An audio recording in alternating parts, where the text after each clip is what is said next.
আজি দশম শ্ৰেণীৰ exercise 11(1) question number 2 4 centimetre 5 centimetre 6 centimetre বাহুযুক্ত এটা ত্ৰিভুজ আঁকিব লাগে আৰু তাৰপিছত ইয়াৰ সদৃশকৈ আন এটা ত্ৰিভুজ আঁকিব লাগে যিটো প্ৰথমটোৰ বাহুবোৰৰ অনুপাতৰ 2/3 গুণ হয়।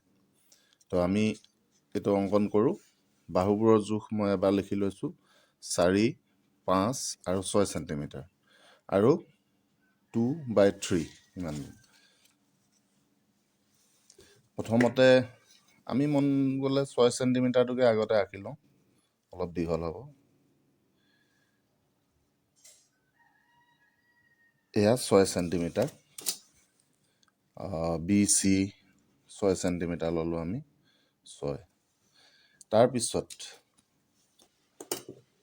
আমাক লাগে 5 চেণ্টিমিটাৰ, গতিকে কম্পাছে এনেকৈ মূৰটো ধুনীয়াকৈ জোঙা মূৰটো থৈ 5ত লৈ ইয়াৰ পৰা যদি এটা চাপ আঁকি দিওঁ, এইটো হৈ গ'ল 5 চেণ্টিমিটাৰ কাৰণে। তাৰপিছত আছে 4, গতিকে 4 জোখটো মই লৈ লৈছোঁ, জোখটো এইটো ইয়াৰ পৰা 4 চেণ্টিমিটাৰ এটা চাপ আঁকিলোঁ। এতিয়া আমাৰ এইটো যদি এনেকৈ সংযোগ কৰিলে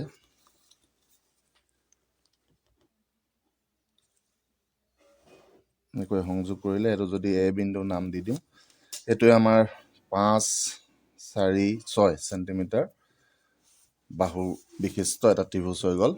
ইয়াৰ সদৃশকৈ এতিয়া আঁকিব লাগে এটা ত্ৰিভুজ যাৰ অনুপাতটো 2/3।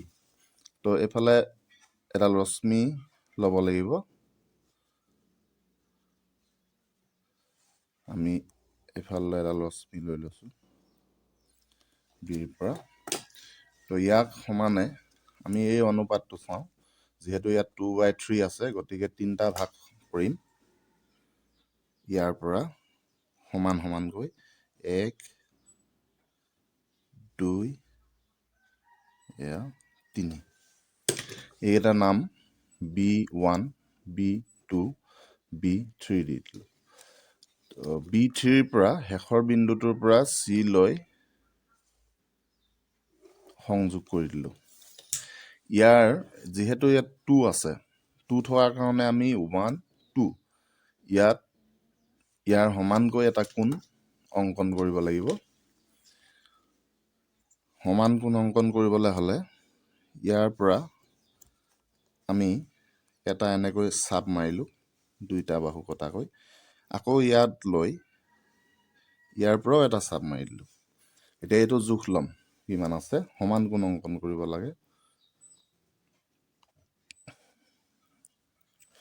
এইটো ইমানটো আছে, ইয়াত আমি এইটো এনেকৈ লৈ মাৰি দিলোঁ।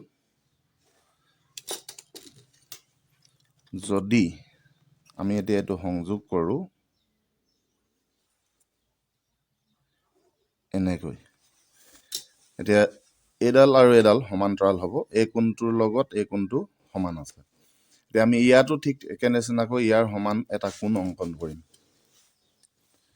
ইয়াৰ পৰা এটা চাপ মাৰিব লাগিব, আকৌ ইয়াৰ পৰাও এটা চাপ এনেকৈ মাৰিলোঁ।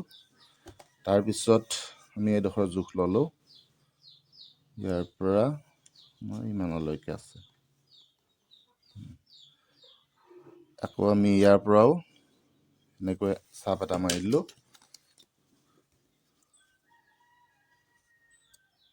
এতিয়া যদি এইটো এনেকৈ সংযোগ কৰোঁ, এডাল সমান্তৰাল হ'ব আৰু আঁকিব লগা ত্ৰিভুজটো এইটো যদি A' দিওঁ, এইটো যদি C' দিওঁ, তেতিয়াহ'লে এই BA'C' এইটোৱে হ'ব আঁকিবলগীয়া ত্ৰিভুজ, যিটো আগৰ এই ABC ত্ৰিভুজৰ 2/3 ইমান গুণ হ'ব। ধন্যবাদ।